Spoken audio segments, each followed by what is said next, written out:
Music today, folks. We are live. This is your boy, Wheelchair Rick. I hate when people do that. I hate those intros. I know, right? Today I figured we were supposed to do a Wheelchair Wednesday. Didn't really have anything lined up. So I figured, got a hold of a friend. He said, hey, I'll come over and we can talk about some stuff, whatever. And I was like, sure, let's do it. So without further ado, I'm going to give it over to my buddy here, Mr. Rowdy Freeman. Ooh, how you doing, buddy? What's going on, people? What is happening? Another day in the hood. I hear that. Now, once we're sitting here doing this, I just want to let everybody know that this is live. This is a live show. We don't know what the hell we're going to be talking about today. I was going to put a disclaimer up so people could see, warning, these two guys are talking about crazy opinions, and if you don't, blah, blah, blah, whatever. You know what I mean? We are here just to have a good time. If you don't want to listen to what we have to say, don't listen to it. You know what I mean? Amen. If you want to research some stuff, feel free to research it. We've already done all the research. We've seen what we've seen. It is what it is. You know what I mean? So, with all that being said, how you been, man? Doing good, brother. Living life one day at a time. Living life is a good thing. I realize that. This is my third year today, actually, on the dot. Happy anniversary, man. Yeah, thank you. Of my anniversary, being in a wheelchair. A lot of people say that the third year is the absolute worst. Dude, I'm amazed the leaps and bounds. I've watched. I mean, I understand. I get it. I think for me, I gotta wholeheartedly give it to my old lady, you know what I mean? My old lady and the family for sticking with me and actually helping me out. And I had a choice to make at the hospital day one, you know what I mean? As soon as I figured out, am I going to be a crabby ass fucking douchebag about this thing, or am I just going to figure out how to work through it and get it done? So obviously I took the high road. You chose and did life. what had to be done. You know what I mean? Chose life. Chose life, right. So here we are. We're going to be talking about some crazy stuff today, man. There's a lot of stuff going on here. First off, is there anything that you want to get into first before we start ranting on? Well, first of all, congratulations. 3-year anniversary. You chose life. Thank you. It's an amazing, amazing thing that you've done. I've had some friends that have been in similar situations to yours and chose life, and here they are 40 years later, still kicking ass. Right. Good buddy of mine, Lenny French, a little before your time, but a lot of the Jackson guys know him. Mm-hmm. Good old Lenny French, Street Toys. But looking good, brother. It's been too long. Heck yeah, man. And I remember some of my funnest times was when I got to get in my car and just go drive around and see all my customers, you know what I mean? Mm-hmm. Stop by, say what's up, shake a hand, smoke a cigarette, talk some shit real quick, drink a cup of coffee, and then be on my way.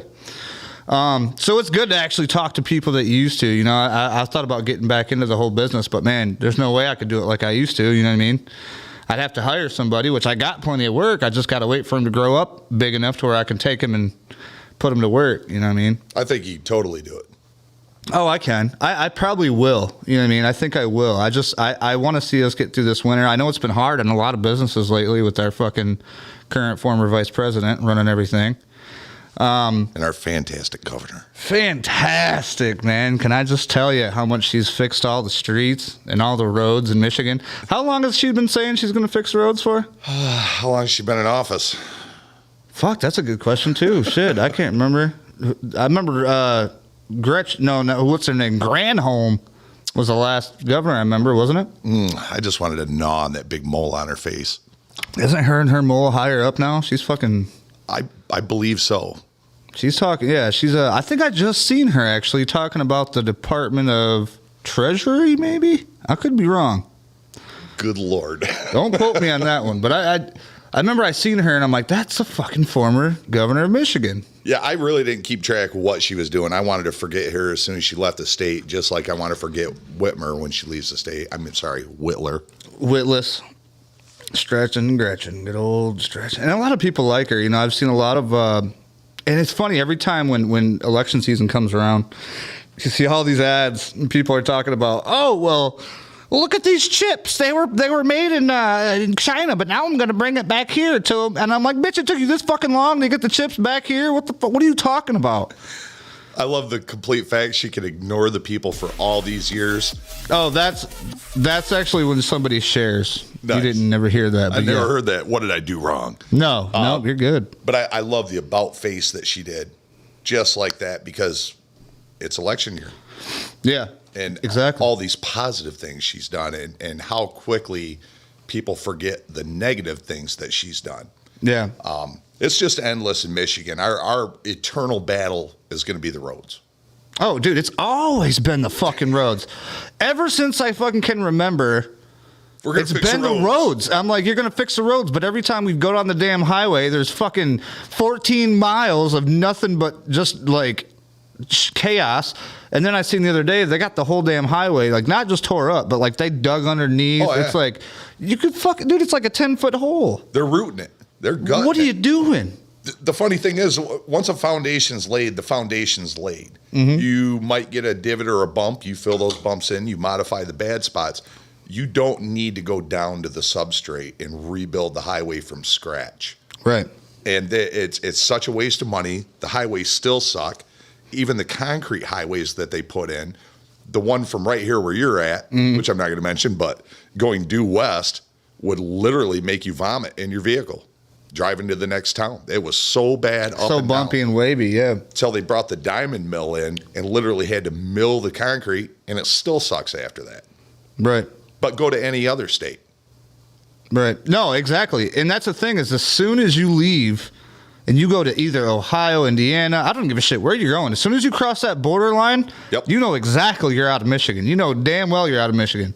Yep. And it's like, man, I almost feel like the truckers, the companies, the trucking companies, they got to spend freaking millions of dollars, dude, on these trucks for repairs and shit. We have a... Keeps you in business, though. It does, especially with the wheels. Right. We have a higher load limit than a lot of states. We allow more axles and more weight, but supposedly the tax that we charge for that ability is supposed to offset the road repair, which we've never seen. We've never seen it through gas tax. We've never seen it through anything else that the Michigan government has done. We've always had crappy roads. Right. And they'll pull the excuse up, well, we've got a lot of swampland, we've got a lot of freezing and thawing. So does Wisconsin. So does Minnesota. Yeah. So does Canada. Like we're the only state that gets into any of that. Right. What a crock. Yeah, I mean, I tell you what, man, it's to the point where people are just like, okay, when are we going to stop voting for the people who say they're going to do stuff and actually start voting for ones who will, or the ones that are actually? I think that right now it's it was described to be actually the big awakening, which I believe it's really happening. I think that a lot of people that were either in the middle or didn't realize what was going on underneath the sheets and behind the curtains and pay no attention to the man behind the curtain, shit like that. I think that people are actually now starting to say, oh, you know what? This is crazy. We should actually probably do something to change this. And I think the big part about it came from the schools. You know what I mean? Came from the stuff that they're teaching. Came from just we could talk about that for days. There's millions of topics of why people are starting to wake up. But what I've been insider, I just think that man, I don't know if it's too little, too late. And I just watched a video. I don't know. You ever heard of a guy named Alex Stein? I have. Alex Stein's a fucking madman, bro. This dude does not give two shits at all about like pretty much anything. I just watched a video today. I don't know if it was released today, but he went to Penn State. I guess this college is extremely liberal, like left leaning. Bunch of like kids out protesting, racists and stuff like this, and he just goes in and I'm here, give me what you got, just wide open. I'm like, dude, you're just nuts. And they did. They rushed him and. Girl spit a loogie on him, and just he's like, he got it on camera, like, she just spit on me. Did you catch this? And he's just sitting there talking to him the whole time, like telling him, spitting facts, but like just trying to agitate him and get into him. And I'm just like, man, there's a bunch of ways to make a living in America, and if that's got to be your way, like, dude, hey, hats off to you, bud, because I enjoy seeing the lefties cry their faces off. Right. Not to point fingers at either party, because honestly, in the great scheme of things, they both suck. Do I want a third party? Right. No, and I don't want to get into that, but we all have our issues. But, it just cracks me up how some guys will go to the front line and just take that right on the jaw. Yeah. That's balls, and I like it. I don't have a filter, so I can completely relate with the guy. Right. Yeah, it's a crazy world, and like the thing is I think a lot of these kids now, a lot of these children, the generation under me. So like I'm 36 years old. You know what I mean? Like the generation under me, the 25-year-olds, that kind of generation. You know what I mean? Like the 20 to 25, stuff like that, 26. They've kind of, I think, been raised to where it's like, don't hit your kids. Can't hit your kids. Remember back in the 90s, it was like, do not hit your kids. That's bad. You can't do that. It can't, pretty much you're taking discipline away from parenting and being in the home. And so that just creates a bunch of weak people who think that everything should be given to them. And, what you were saying about people, I hate the word woke or be awakening or they're being enlightened into the indoctrination that their kids have been put through school. Everything is starting to come into focus, and they're seeing the effects of letting the government raise your children. Yeah, so that's exactly what's happening. And it's terrible. And bro, it's 3 generations now of what the hell? What the hell have our kids become? Basement dwelling, video game playing.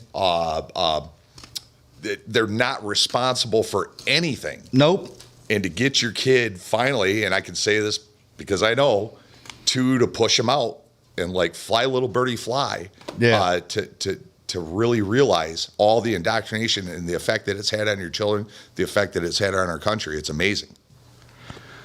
Yeah, it's kind of, it makes you wonder what are we going to leave? And here's the thing. I hope that there's enough children that are like, have been raised on parents like us or people like, that we've grown up to know.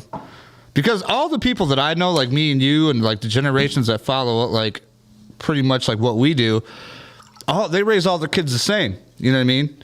Like, hey, you say that again, I'm gonna smack the taste out your fucking mouth. Don't you dare. You know what I mean? Like, I'll talk to my kid like that, kind of. If I'd never have to because he's not, a little shitball. But I'm gonna have to unplug this damn thing.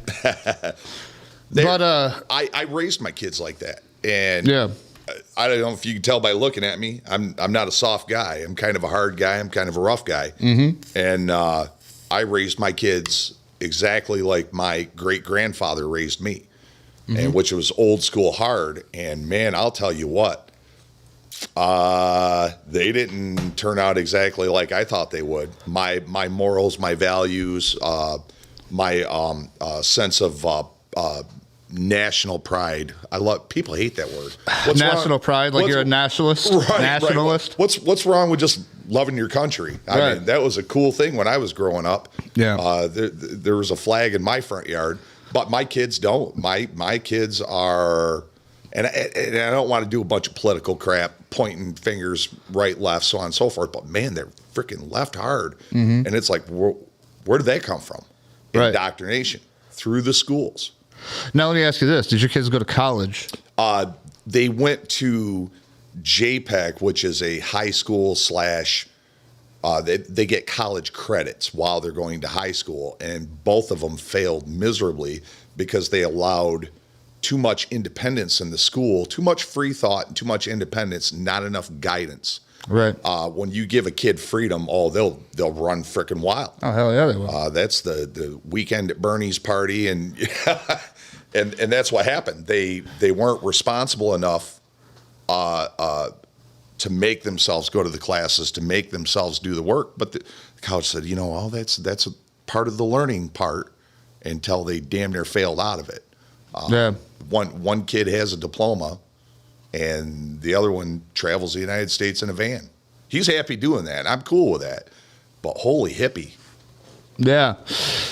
I mean, you just wish for your kids to grow up, be happy, and live. You know what I mean? Like, you don't. That's pretty much it. Like, your job as a parent, I think, in my mind, like what my dad did to me, is he made sure that I didn't die when I grow up to be at least 18. And my dad told me that. He said, listen, man, I got you to 18 years old and out. You were living before even 18. So he was like, you know what the deal is. You know what life's about. I'm going to go back to doing me now since I don't have to worry about you so much.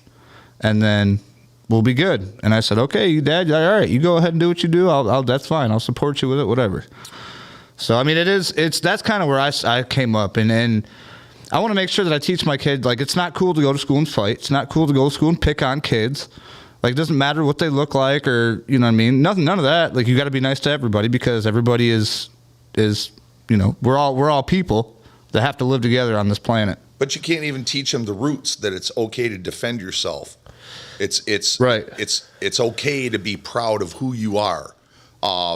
There's just so many of the good quality things that they've taken away from the kids, and it really shows in their personalities and their ambitions. Yeah. You've got to be a little cocky. You've got to be a little self-centered to be successful. Mm-hmm. To have that drive to go out and actually frickin' do something, be a contributing member of society. And also when you do wrong, there are repercussions for doing wrong, and there's hardly any repercussions whatsoever for kids today. Right. Good Lord, they slap them on the wrist, and especially through the COVID, well, we can't put you in jail. Nope. They just tells the criminals, hey, you guys are good. Go do whatever the hell you want. Mm-hmm. Yep. Yeah. Another thing, too, now that we're talking about the college, see, I told you once we start talking about something, it's just going to run off. We're going to go over it. Yeah. So the thing about the college thing is I remember my dad always telling me, you know, that he wanted to go to college. He went to college for welding, surprisingly enough. Nice. A good vocational. Went to college but here, he went to college. I think it wasn't here. It was in Tecumseh College, I think it was. Went to college for welding, right?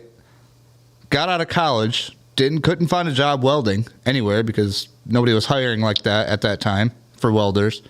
And then he just went off the cuff and started doing his own thing. So he went to college, spent all that money and all that time at going to college, got a degree in welding, and then never was able to do welding. He ended up being an advertising man. At least he learned a trade.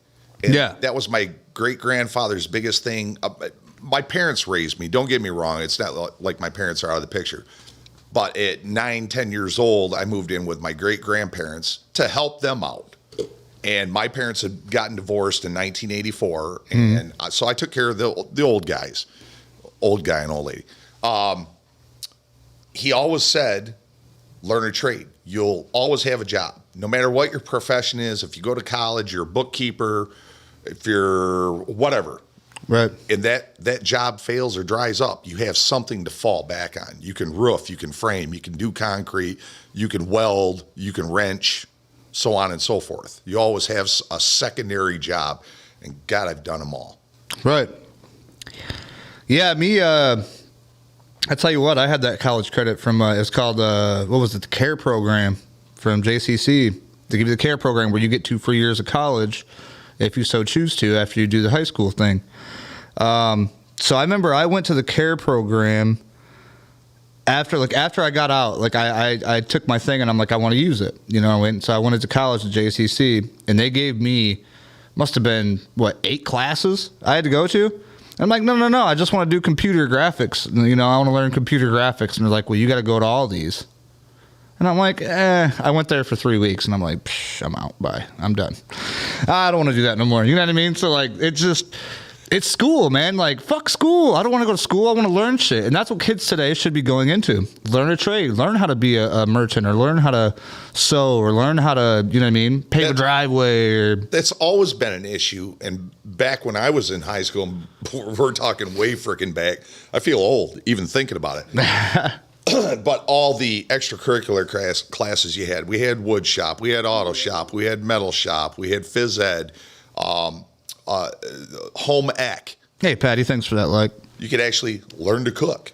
No, for sure. They don't. Where the hell is that at? They don't have home ec no more. We learned how to balance a checkbook. Yeah. And this is all valuable things that we had that kept me out of trouble for the most part. Right. But man, when I got now science class, loved it, and math to a certain extent on math.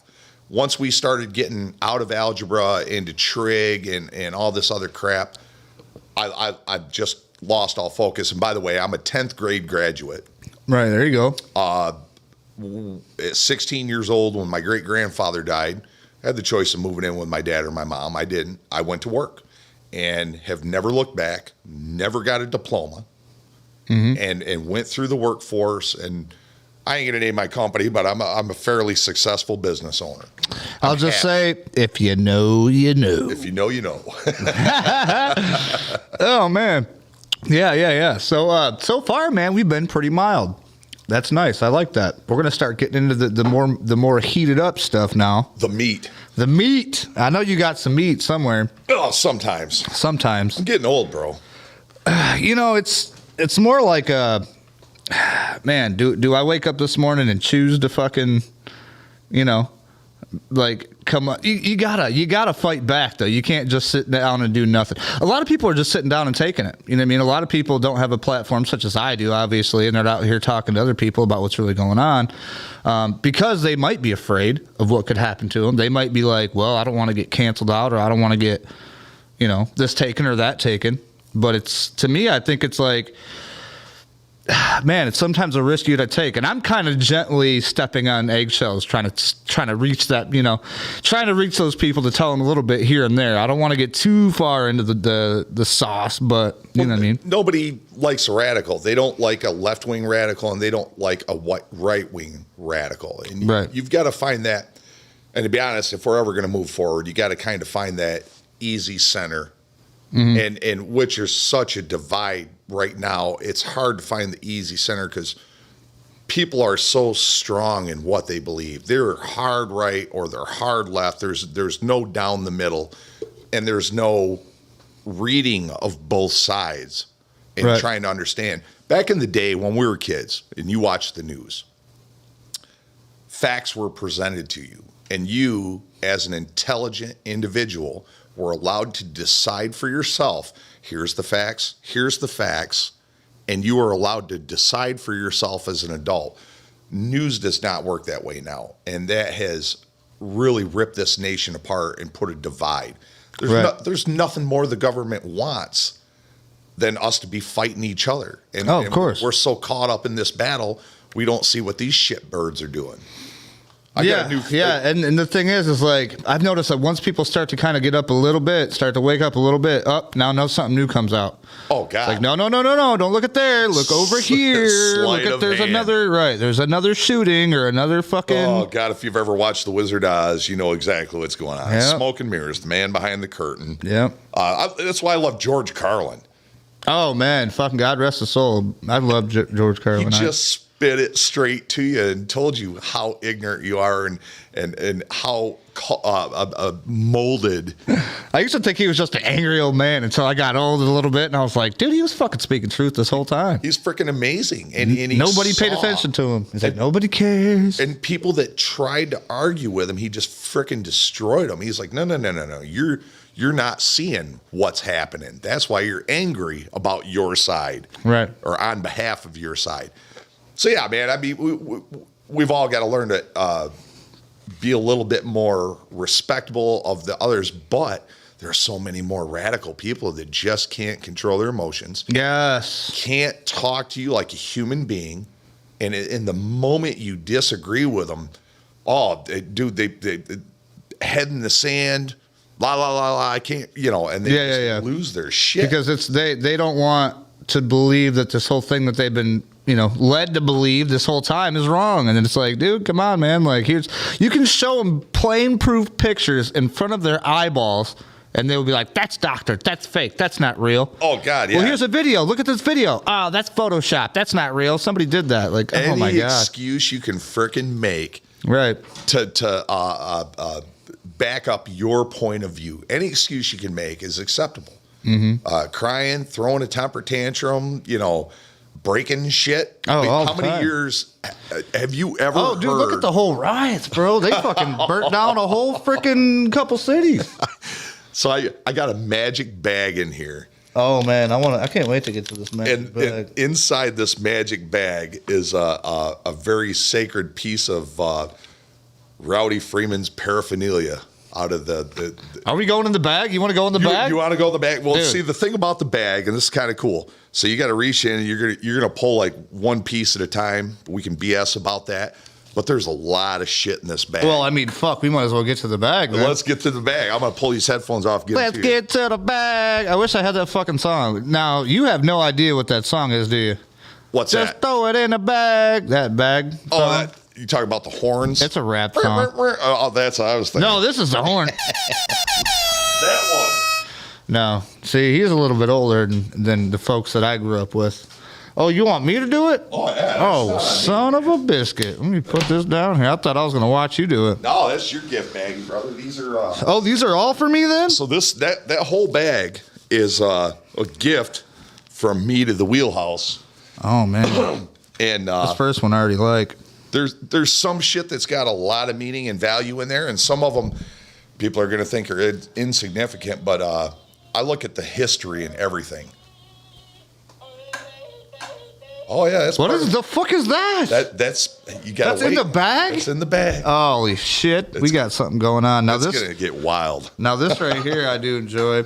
Man, I wish I had a bigger, wider camera angle, but you guys can check it out. It's actually a bigger version of the flag behind the wheelchair, which is the 1776 version, I believe. 1777. 77 version. That's right. That's right. I did a little homework because I'm old and rusty and forget dates. There's a couple other significant dates in that bag, but this is 1777. Everybody gave credit to Betsy Ross. Yeah. It was not credit to Betsy Ross. This was the first national American flag. And a lot of people get the Gadsden flag confused because they were both introduced at almost the same time. The difference in the Gadsden flag is the Gadsden flag was the first United States Marine Corps flag. Now the Gadsden flag is that one, the one with the snake. Don't tread on me, no Yeah. step on snack. Don't step on snake. Why is it snack, not snake? What's the story behind that? Oh, shit. I've got an amazing story for you, brother. All right. All fuck right. yeah. So, years ago, I'm a big patriot, man. I love my freaking country, and I'm with you. Wait a minute. I'm with you. Fuck yeah, bro. Yeah. I absolutely hated. I'm glad you asked. Got to throw a gunshot in there. I absolutely hated. A couple more of them. All right. Yeah, a couple more. Just fucking Man, I put feel that damn thing down. I feel at home down on South Street now. Fuck yeah, I got the dude. police shooting range across my shop. So, I was over in Iraq, and I had went over there as a contractor. A buddy of mine got blown up, went down to Walter Reed for a couple of weeks. I'm going to kind of shorten the story up. Now you were in the military though, right? Or No, is this, I was a DOD, Department of Defense contractor. Oh, okay. So buddy of mine got blown up, went down to Walter Reed with him and his dad, hung out, met some awesome guys that I still talk to this day. And I come home and said, I'm either signing up because they raised the enlistment age. I said, I'm either signing up for 4 years or I'm going over for a year as a contractor. I wanted to go do something. I didn't like sitting here. Just like a lot of guys signed up, when the Twin Towers fell, they felt that patriotic duty to do something for their country. Right. I saw guys firsthand at Walter Reed foobarred, horribly foobarred. Guys that could have been Hold on. If people don't know what FUBARD is, can I just tell them? absolutely Fucked up beyond all recognition. Mm-hmm. Boom. World War II term. Yep. Love it. So when I got over there, I was at Spiker in Tikrit, which Tikrit is Saddam Hussein's hometown. Spiker it wasn't named Spiker until we got there, but that was Saddam Hussein's Air Force base. That's where he trained all his Air Force. Okay. Huge runways, giant, massive swimming pools. Blow your freaking mind, dude. We're talking a 100-yard wide by 150 yards long swimming pool. Holy shit. In the middle of the desert, 3 of them. They had a track, and for some people that don't remember history, when the United States beat Iraq playing soccer, Saddam Hussein executed a good portion of that soccer team for losing to us on the field that I used to jog around. Executed him? Executed them and buried them right there at the soccer field that I used to run on, the little stadium. Holy fuck. What a fucking guy, man. So underneath the stadium, That's crazy. The bleachers of concrete, there were just all kinds of freaking awesome United States military graffiti from the first push. Right. The first Marine Corps, God, I can't even remember half of these guys' names. Like I say, I'm not military. But one of the pieces in there was no step on Sneck. And basically some kids had seen a Gadsden flag on a tank or an Abrams or something, or anyways, had done their version of the Gadsden flag on the wall, and it said no step on Sneck. So that's the story of it, huh? That's the story. That's why I got tattooed on my chest with one of the guys I met at Walter Reed and my brother Micah that's passed. The three of us got the no step on Sneck on our chest. Nice. Nice. True American patriot, folks, right here in the Wheelhouse. That reminds me of the old Tommy Boy. Remember that? Oh, yeah. Yeah, fucking, man, I wish I had Gary Busey in here for that one. The shit, that shit was hilarious. I don't know if you want Gary Busey at your house. Well, just not in here. I'm just talking about his voice now. Yeah, Brandon Pickens, thank you for that share. Why is it always weird? That's why. I got to bring you down a little bit. There we go. Brandon Pickens, Patty Jenkins, Brittany White, Ben Sider, thank you all for commenting. Thank everybody for watching. We are not done yet. I just wanted to thank everybody and say, hey, man, we're getting a lot of praise here. People like this stuff. And I thought they would, because our last episode that we did here on Sunday Fun Day was a complete shit show. Not really a complete shit show, but mostly a shit show. It was just a bunch of people drinking and talking shit and talking over each other. And you know how it goes. It gets a little crazy. But no, the next thing I guess that we can talk about here is the governor races, man, are getting crazy. I see a lot of people are today I watched the, what's that fucking guy's name? Fetterman. You seen the Fetterman shit? I have not. I honestly have been trying to block out politics because I'm starting to wonder if I'm getting high blood pressure at my age. You do, and I do from watching this shit. It's crazy because it's like, man, to be honest with you, I've never been a political person. I always didn't like politics, but now it's like you kind of have to be. If you want to see what the fuck's going to happen with your country, you kind of have to follow a little bit of the shit. If you want to save your country. There you go. And that's a huge point, man.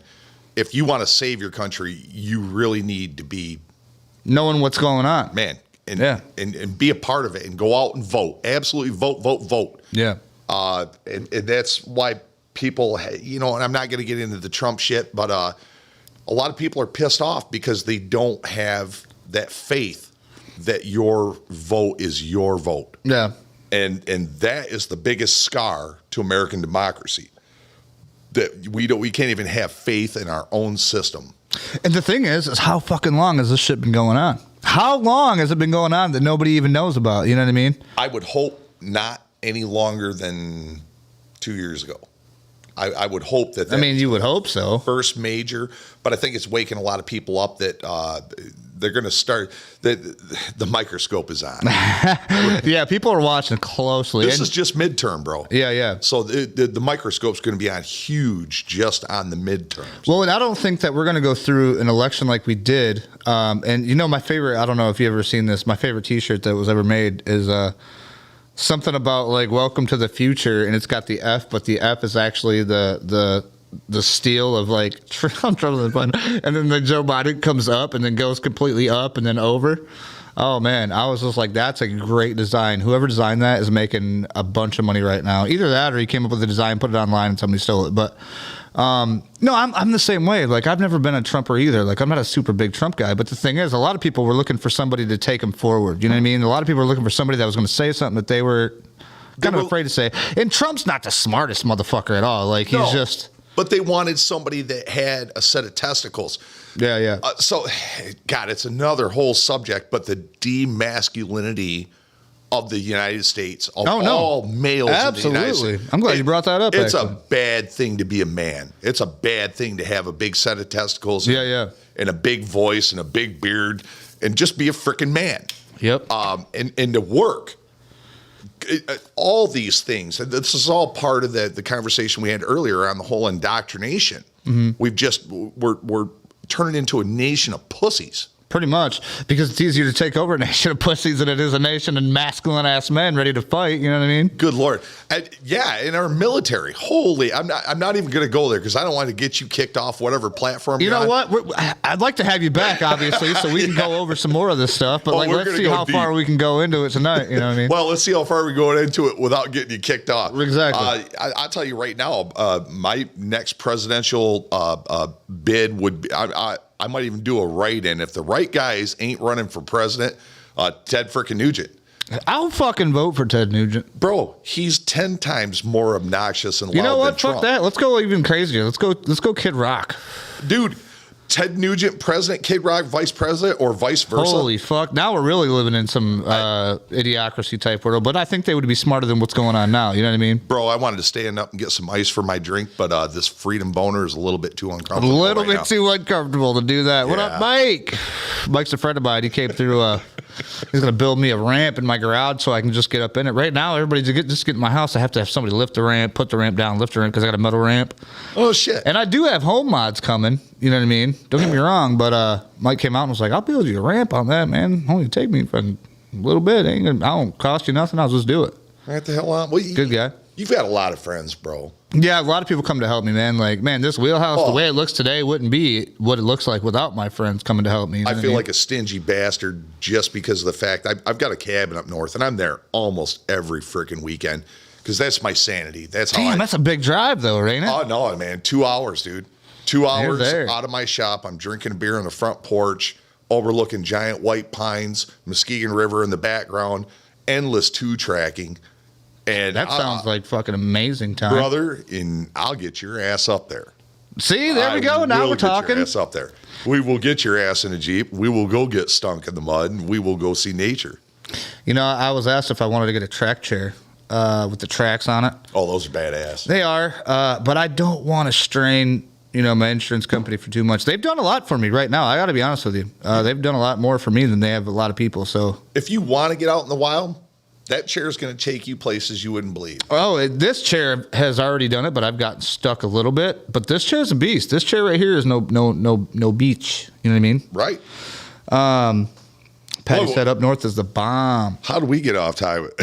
I know, right? You just started talking about some shit. No, one thing I was going to bring up, though, we started talking about World War II, is, I seen a couple of guys, they were talking about pretty much like World War II conspiracy. I'm a big World War II fanatic. We've talked about this before at your shop, I think, or your, garage, little man cave that you got there. Huge war buff. Everything from the Civil War and up. Yeah, I stick more with the World War II. I'm not sure exactly why. I mean, I like Vietnam War. I'll watch that stuff, but for some reason, I've always, ever since I was a young kid, I just got in so much to World War II. Like I actually thought I was there. Like I participated for some reason. You know what I mean? I felt like that on a lot of the Civil War battlefields. I've been to 30 Civil War battlefields. Kind of felt like he was there before. Oh my God, I could hear the frickin' screams, the corn stalks break. Right. I mean, if you just get in line with your chi. Get with the vibes, man. Just the atmosphere that you're in, and it's quiet, and you feel that shit. It's in the ground, man. It's hollowed. It reverberates it. It's magnetic. It's hollowed, spiritual. But lately, I've been getting back into the War of 1812, the Revolutionary War. And, okay. That was the Revolution. That was against the British. Okay. Now inform me about. So the 1776, obviously. 1776 was Revolutionary War. Right. That's what you said, though. It's like, Jesus, have I been drinking? That's what I was like, wait a minute. Hold on a second. Have I been drinking? Hold on a second. I'm not going to promote no damn disinformation on this show now. I'm just fucking with you. Sponsored by Ezra Brooks. Sponsored by. You know what I was going to do one of these days, speaking of that? I was going to come up with this little segment that's called Sponsors Who Don't Know They're Sponsors Yet. And I was going to start putting local businesses up, like with their Google pictures that they send out, and do a little over, like, welcome to 1429 West Michigan Ave. They take care of all your zippers, your flippers, and your damn nears. Call them up and give them a good time. This is another thing of sponsors who don't know they're sponsors. And then I'm going to be like, I'm going to send it to them like, hey, look what I did for your business. You know what I mean? How do you like it? I'm going to do it like my grandpa did. He'd draw a picture of your business, and then he'd send it to you and be like, you like that? $100, you can have it. First one's free. First one's free, right? But no, anyway, What I was really thinking though is what I was talking about the World War II is a lot of people say that the Japanese bombing Pearl Harbor was an inside job. Like somebody let them know where we were going to be, just so America would get into that war, because Americans didn't want to get in that war. That's deep and very deep. I need to brush up on a little bit. I believe it was called the Gulf of Tonkin. Correct me if I'm wrong. I'm sure there's a lot of people out there. There's like 12 of you out there listening. To all 12 of you, you better check it out. Let me know. One of you guys Google that for me. But I believe it was the Battle of Tonkin, and yes, it was a conspiracy that kind of roped us in, because boy, Europe really wanted the big old American powerhouse. Oh, they did. And boy, did we not want any of that bullshit after. We're still recovering from World War I. Yeah.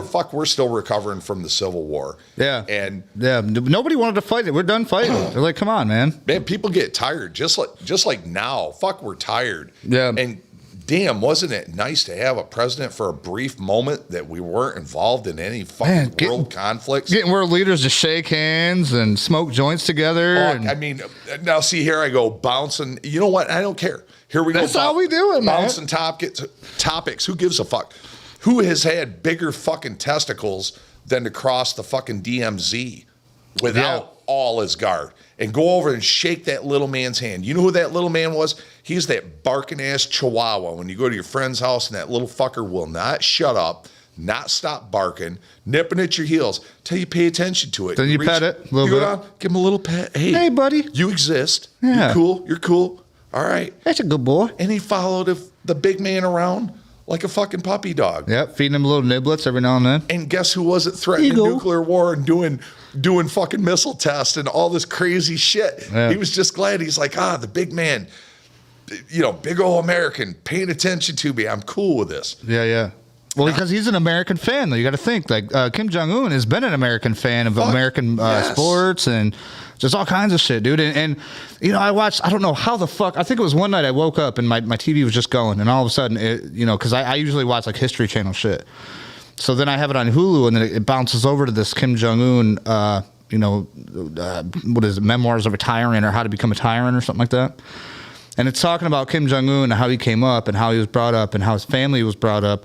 And literally, he was brought up with nothing but dictators, and his friends were bodyguards. He never had like kid friends, and he never got to play. Yeah, never got to be a kid, and that's why he had this infatuation with Rodman, this living cartoon character that he watched on TV playing basketball. All the time with the crazy fucking hair and the earrings and the piercings and just he's a weird fucker still to this day. Rodman can still walk to North Korea and fucking fly over there and shake his hand and hang out with the fucking, royal people. He don't give a shit. Yeah, he's a cartoon character, a living cartoon character. And what better person for a kid that was, like you said, raised by bodyguards and his parents and all these generals and shit to get to hang out with a cartoon character.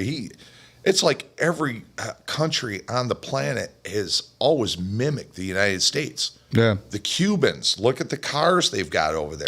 Well, the Cubans only got those cars because we gave them the cars and then we shut off the embargo, I think, and that's why we haven't given them no more cars since then. That's why they're still driving. But listen, Venezuela, the fucking Iraq. Cubans, I got to say this before we go back, the fucking resolution of the Cubans is unformidable, man. These motherfuckers keep those cars going to this day, and you'll go over there and see 1940s, 1950s, 1930s cars running like a top. I've seen them cast their own alternator housings. Oh, jeez. That's not easy. I mean, they're doing some ridiculous shit that they're just making sand casts of their own parts to keep these old cars going, because there's a lot of shit they can't get a hold of there. But hopefully they will. Hopefully they're going to be modernized a little bit and have access to some of the aftermarket shit we have in the United States. Mm-hmm. But it's just amazing. All the countries on this planet that have mimicked us, Iraq, Iran. Dude, if you looked at Iran in the 60s, you'd think you were looking at downtown frickin' Las Vegas. I mean, it was just beautiful. It was modern. People wore colorful clothes. And now it's a shithole. Electricity everywhere, right? Shithole bombed out. People dumping pots of shit in the street. It's terrible, man. I got a guy that I watch on YouTube. I can't think of his name. There's a couple guys I watch. One's is Bald and Bankrupt. His name's Benjamin. He's from the UK. And he goes over to like Afghanistan and different countries like that. He actually just got brought in by the Russian police, and because he was out there like investigating, just doing some different things, looking at old places like Soviet places, and they didn't like him because he was from Europe, so they banned him from the country. Now he can no longer go to Russia. Well, especially because of their war over there. But he's more shorzy like Soviet stuff. But he went to Afghanistan. It was his most recent video. And dude, that place still to this day is kind of like, it's just shitty, man. It's like dirt roads, dirt places. Like there's a couple roads, but it's like when you go to these little like, what do you call them? Street vendors and stuff. Like each neighborhood is just, it's just dirty, bro. Like I don't know. It's not like, you know what I mean? I wouldn't want to live there. They're living like it's the Stone Age. Yeah. Yeah. It's so terrible, man. Look at what we've done, and this always baffled me. Now here I go on to another subject. Hold on. You go to this subject, I'm going to grab something real quick. You keep the people entertained. I'll be right back. In here. It just kind of blows your mind at the leaps and bounds that we've made as a society, from the horse and buggy, the farmer, to technology, to the Model A, to the Model T, to here I go losing thoughts. What are those words again? What are words? How do people use them? I know. Why do they use them? And how do you remember them? All the way to about losing our asses and the Great Depression, but bounce back, and just the technology leaps and bounds. How the fuck did we go from a Model A to a car that'll drive itself in just over 100 years? Well, that, and how do we go from a Model A, which works to any fucking thing, to dirt roads, to muddy roads, to sticks, to backwoods, to through rivers and forests and woods and trucks. Good gas economy on them. To a fucking car that can only go 30 miles before you got to charge it again, and then you can't charge it, so you got to put it on a fucking tow truck, and then... But what a shame, as far as people are concerned, that all these leaps and bounds that we've had... Thank you, Lila. And look at all the people in these small countries that just suffer. It's like we choose who wins and who fails. Not every country has a gold mine, iron, has cotton, or anything to contribute. Right. But just as far as society, how some of us have went so far and some of us are so far behind. Right.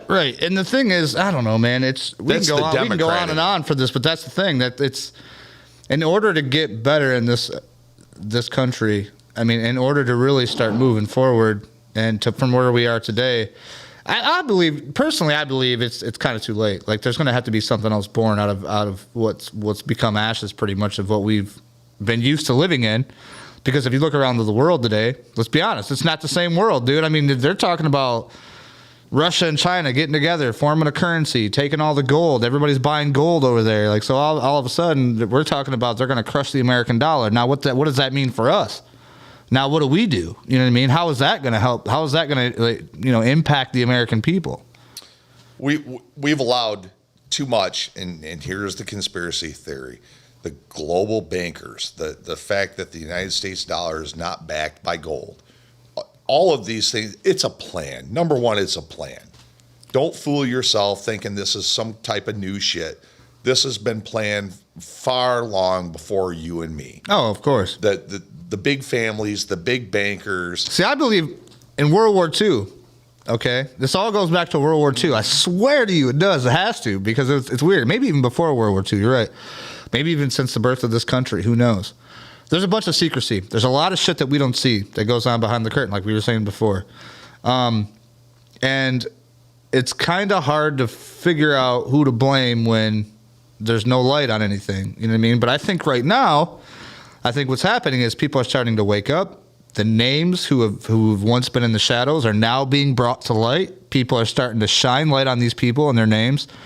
Like Jeffrey Epstein, where's his flight logs at? Why are all these people starting to drop off? Why are we raiding Mar-a-Lago and not raiding these jackasses? Right, and what do they find? Right, who are they, and what power do they have over our government to not pursue them? Yeah, exactly. It's crazy. It's mind-boggling. It hurts your brain to think that there's so much behind-the-scenes action, and it's been happening for so long, and it goes back so far. It's ridiculous. It really is. It's for sure. It's all a plan. We're fighting little pieces at a time, and man, I'm like, everybody else, I got to get up. I got to go to work tomorrow. Yeah. Oh, yeah, because it is a Wednesday. We ain't on no fucking weekend. That's for damn sure. I got bills to pay. And the only way I'm going to pay it is by going to work and doing what I got to do. And I've got to pay my taxes and do this and that. Voting is about the only thing that we really have a controlling factor on, or at least we have the facade of having. Right. The illusion of controlling. Yeah. But we got to do it. We got to do what we've got to do one step at a time. And hopefully there is this miracle thing that's just going to show us everything that we've been lied about. Maybe, maybe not. Maybe we'll keep on going, just being sheep and feeding. I don't know. I don't think so. I got hope, man. I got hope. I think that the powers to be or whoever, you know what I mean, is going to come and I don't know. I believe that good will eventually win. Good over evil. I do too. Yeah, I for really sure. do. We're getting ready to take just a little break, folks, but before we do, I got to hit this button. Make sure to hit the like, subscribe, and the notifications if you ever want to see what's going on with us in the future. I think we take a quick little pee break. We're going to take a pee break real quick. Good. All right, we'll be right back, folks. Stick right around, and we'll be back.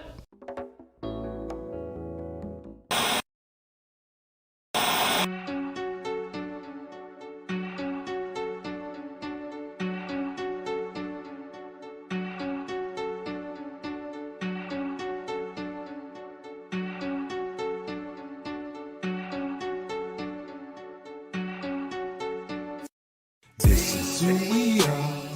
This is who we are. Though we the ones to lead, not the ones to follow. This is who we are.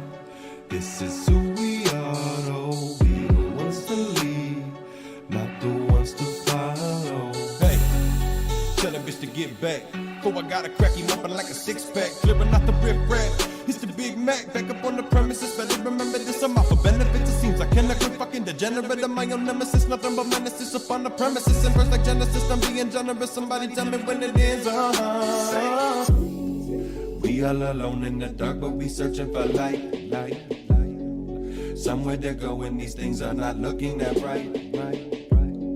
We living it up, cause you gotta live up to the hype. I'm feeling up to the right now. Been feeling like the whole world my rivals. Ain't finding no answers in the Bible. Maybe I get a couple with this rifle. Life full of setbacks, set up for a cycle. Gotta meet the hype though. Mama really, I don't think they feel me. Chasing all this fame, knowing damn well the game gon' kill me. Got my skin crawling cause my spirit's so filthy. See, everybody's just a player, and life is the game. A lot of future bright and rolling out in the rain. Every single day I gotta hustle and pay, and I gotta keep going now. Everybody's just a player, and life is the game. But a lot of future bright and rolling out of the rain. Every single day I gotta hustle and pay, and I gotta keep going now. It's hard living in the jungle. One thing about being royals, everybody really wanna rumble. It's hard living in the jungle. One thing about being royals, everybody really wanna rumble. It's hard living in the jungle. One thing about being royals, everybody really wanna rumble. It's hard living in the jungle. One thing about being royals, everybody really wanna rumble.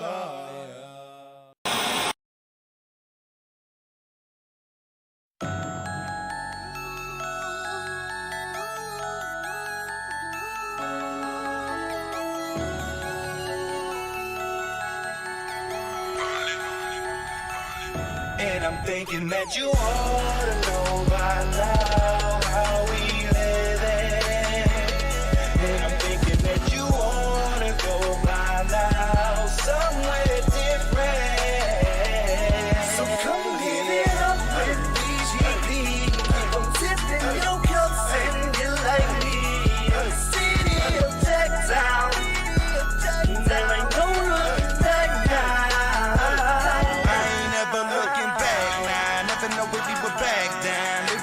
and I smack down. I love it, this city a Jacktown. It's time for me to get up, get out, make moves and do it fast. It's time for me to get my shoulders on my ass. Now I'm doing things that people say are impossible. I'm ducking and bobbing and weaving through every single obstacle. And it's getting nobody know. If you wanna do business, show. However you want it, you know that I'm on it. Just thought I'd let you know. Bust through the dough, hit the flow of the mini hoes, take it to the flow. When I come in with the dirty dough, when the mini pros tell them how we living, got them feeling the rhythm. I give them a minute before I hit them within them again with the venom of venom. If you wanna kill it, man, I got the algorithm. Hard cause we so fly now, let the flow ride out. I'm thinking that you motherfuckers are the... Boom! We are back, folks. Thanks for sticking with us, all 6 of you. And this will be viewed by many people afterwards. You know, a lot of people like to catch us, or they didn't even know because I never promoted it afterwards, after the fact, which is great.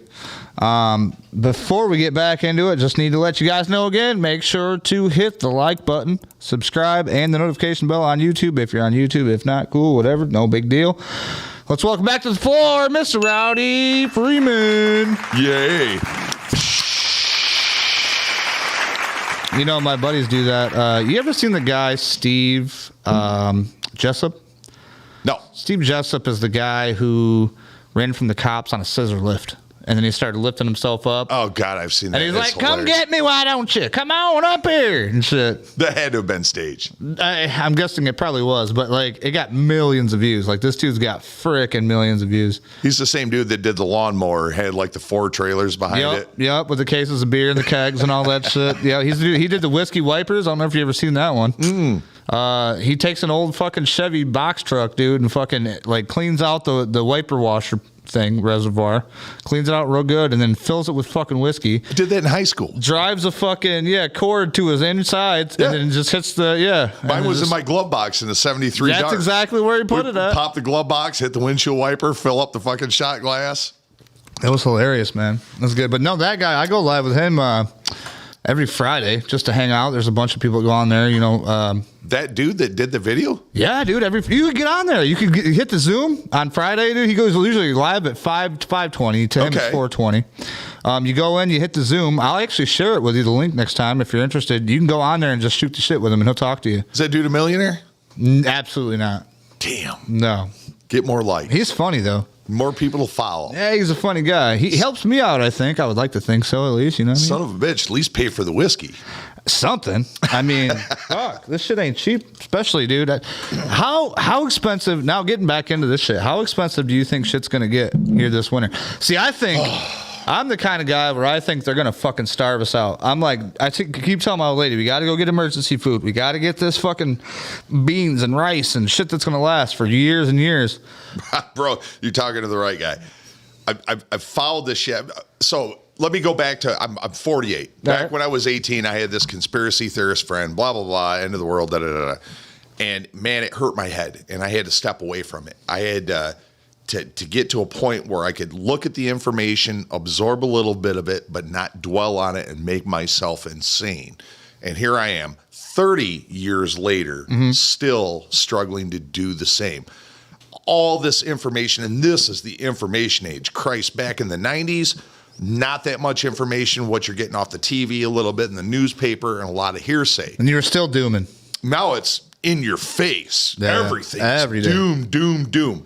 And every day it's something freaking new. Right now we're worried about the Russians. We're worried about the Russia's accused Ukrainians of a possible dirty bomb as a false flag. All this fucking shit's real, man. So Right. We've just talked about this week.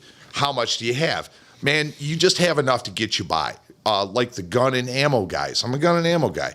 Man, I looked at my shit and I'm like, you are not running down any road with 1/10 of the shit you have. Oh, no, absolutely not. If I was to actually put up all this shit, actually, technically, to be honest with you, if we could get bags that could tactically hook onto the back of this chair, I could drag every single fucking part of ammo and piece of fucking weaponry that I own on this chair alone, I bet. But it's that the common sense of I got 10,000 rounds of ammo. What are you gonna do with 10,000 I've got rounds? 30 handguns and 50 ARs, and Right. I got this and that. I got 30 handguns. I got 4 people in my family. You ain't taking one handgun, one rifle, and 500 rounds of each, in 5 days of MREs and running from here to a quarter mile down the road. You're not doing it.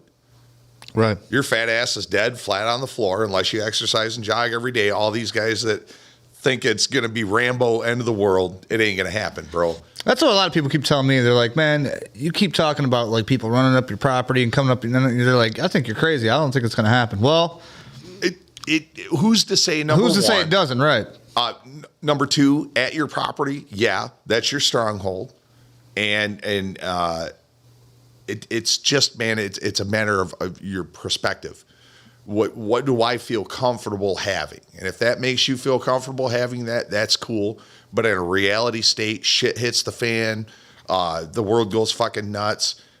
These people are starving. They're going to come for you. And it'd be like fighting zombies. You can shoot every fucking one till you're out of ammo. Till you're out of ammo, exactly. You know, just stack them 5 high and use them as sandbags.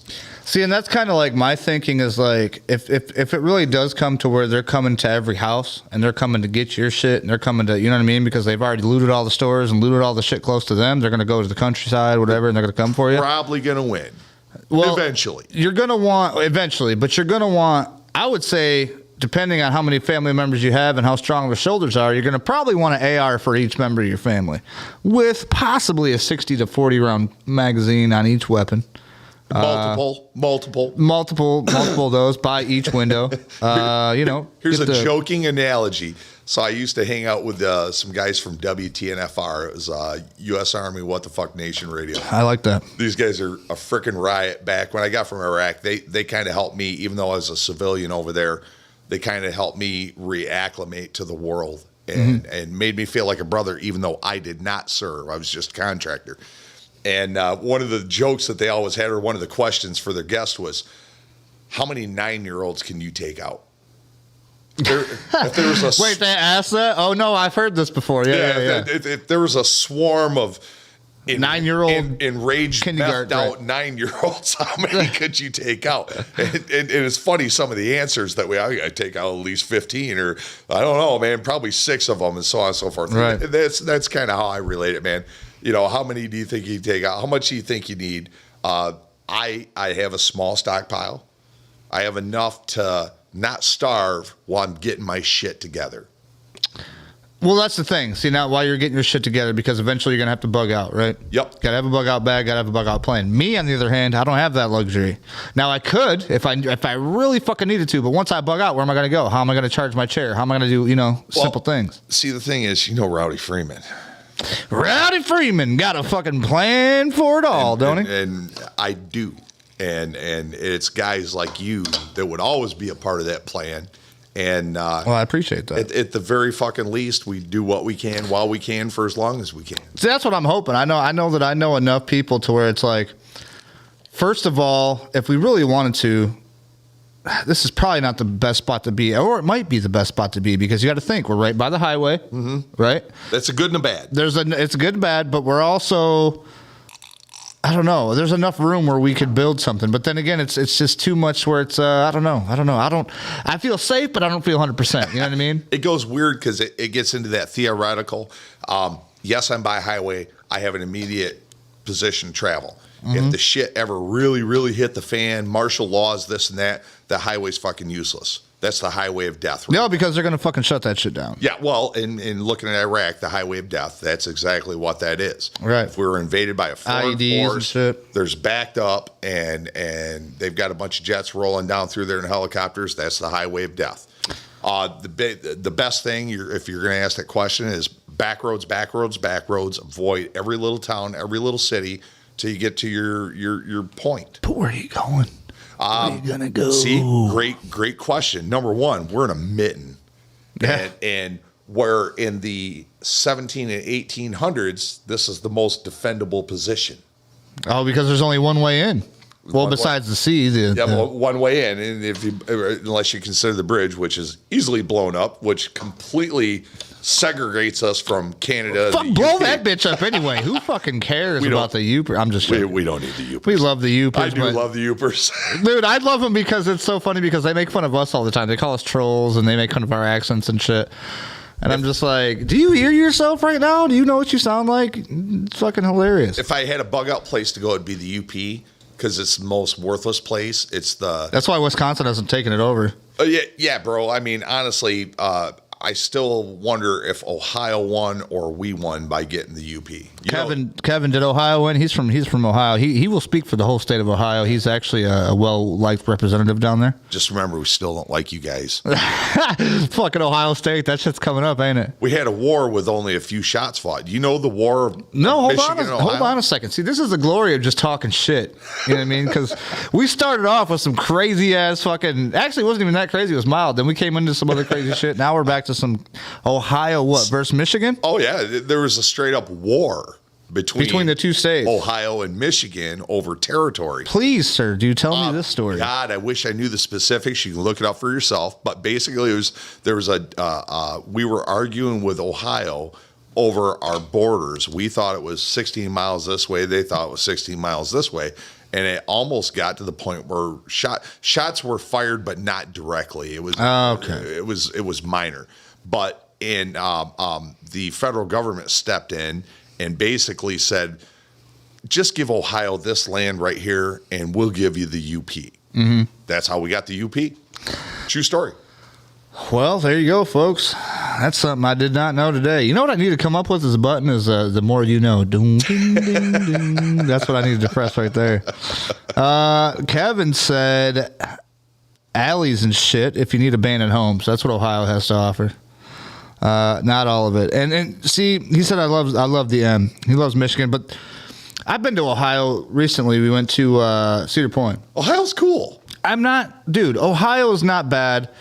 Indiana, I've spent more time in. Indiana's a longer, more boring state, I believe. Ohio, at least you got to like watch. You know what I mean? Who's going to break into your car next? Indiana is boring as shit because the only people you have to worry about getting jacked by is the Amish buying some flea market encrusted blanket. Fuck, dude, they got some good blankets down there. Though. I'm just kidding, Amish. I love you. You got great honey. Fuckers can build a barn though, and maple syrup, man. You ever seen them move a barn? Bro, I love the Amish. Dude, barn moving? That shit is fucking crazy. I thought we were going to pull up fucking videos and shit, but I started learning Pennsylvania Dutch.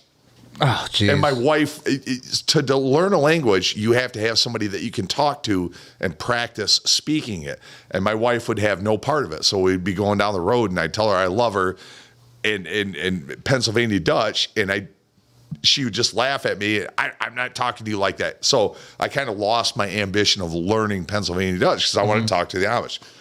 Anyways, back to Ohio. Ohio is like an awesome freaking state. It's flat. It's void. It's got big shitty cities like Dayton and Cincinnati. Dayton is famous for the rap group Dayton Family. They're the new murder capital. Oh, Dayton is? Jesus. Come on, Joe Biden. Get your shit together, bud. Yeah, they're... Sorry, that was me to wake you up a little bit. Oh, yeah. They are Dayton's pretty much a murder capital, man. It's like Detroit. Dayton is freaking rough. So I got some friends that live outside of that, and I'm into Native American history, so I go down to like Fort Ancient, all the mounds, the serpent mounds, all this crazy shit. I hunt arrowheads out of fields in the surrounding areas. But you get out east towards Pennsylvania and you got like Hocking Hills. Oh my God. God created this. Mm-hmm. It is the most amazing, jaw-dropping land that you've ever seen in your life. Now, hold on a second. Is this man-made land that they kind of move shit up and like put some fountains in or fucking planted some trees, or is this just... Bro, this is river-carved rock, thousands of years of rock outcroppings. You can see the smoke on the ceiling all the way to 10,000 years ago. Right. So on that note, why don't you grab that bag right there? Fuck, here we go. Forgot about the bag again. Yep. We got to get this out, man. It's Man, I'm sorry. We just keep talking about different shit. Patty Jenkins says archaeology. She loves it. Oh. Larry Morris says, I'm from Ohio, pimp. I love it. See, I think every state has beauty. Blah, blah, blah. Look at now, I'm Joe Biden fucking shit. No, beauty in it. Yeah. You got to look, man. You just got to know where to look, right? Get off 27. Get off Interstate 20. I'm going to save this one for the last one. Get off Interstate 75. Get off the freaking highways and go to the back roads and see. What the fuck? That, sir, is a yodeling pickle. This pickle does fucking yodel. Look. Oh, jeez, look at this. do you do with a yodeling pickle, Rowdy? When it was sent to me, that's regifted, by the way. I love it. I questioned myself. I questioned my existence. Like, what? What is the I mean, relevance of a yodeling is this clean? pickle? It is clean. Ooh, thank God. I was tempted one night drunk, but no, I didn't test the yodeling pickle. It doesn't smell like It doesn't flatulence. vibrate. No, but yeah, why is there a yodeling pickle? And how high would you have to be to invent the yodeling pickle? I mean, there's got to be a use for this fucking thing, right? Yeah, maybe you got a kinky old lady that likes yodeling and likes short green dicks. I don't know. I mean, but if you were to use this on your old lady, there's a little bit of holes here. I think that's what a speaker is. Those would probably get filled up, I believe, with bodily fluids. And I think that's the national standard, what, about 5.5 inches? I mean, this is actually pretty accurate. Sort of a correct girth. It's got little bumps on it like a real pickle for her pleasure. You know what? This is it. Is this what's going to get you kicked off YouTube and No, Facebook? that's not it. No. This is the one. Oh, shit. I got kicked off YouTube and Facebook for yodeling pickle. Patty said, I used to be in an archaeology club. Oh, nice. Brandon said, the Dayton family is named after Dayton Street in Flint. It's one of the most crime-ridden streets in Flint. Oh, you're right. They are from Michigan. My Yes, sir. dumbass. Patty says, laughed my ass off on the pickle. Kevin said, I had to check on my mom's. I'm back. Kevin, do you want to see this yodeling pickle? You got to make it fly like a spaceship. Here you go. This is going to be my thumbnail. The yodeling pickle. Fucking hilarious. Uns Dude, ja. I got to say, thank you for this. I have no idea exactly what I'm going to do with it. So, hey, when you got your little marker or when shit gets a little too rough, too dirty, Yep. instead of the meh or the thumbs down, you just play the yodeling pickle. Dude. I like it. It totally takes your mind off whatever you're saying, too. Or if like one of your buddies starts talking about some dumb shit, you're just like, hey, click it. It's distracting. And they're going to be like, what the fuck is that? I'm going to be like, it's a fucking yodeling pickle, bro. You know what, bro? And everybody stares at it like, They're like, what is that? Let me try it. is that a yodeling pickle? What was I saying? Right, exactly. That's a good one. Thank you very much. You're I got to welcome. give you a fucking applause for that one. The yodeling pickle. Random shit from Rowdy's house. Random shit from Rowdy's house. Now, I think the only thing left in this bag. Oh, Nope, you I lied. You got a couple. Yeah, see, he knows exactly what's in this bag. All right.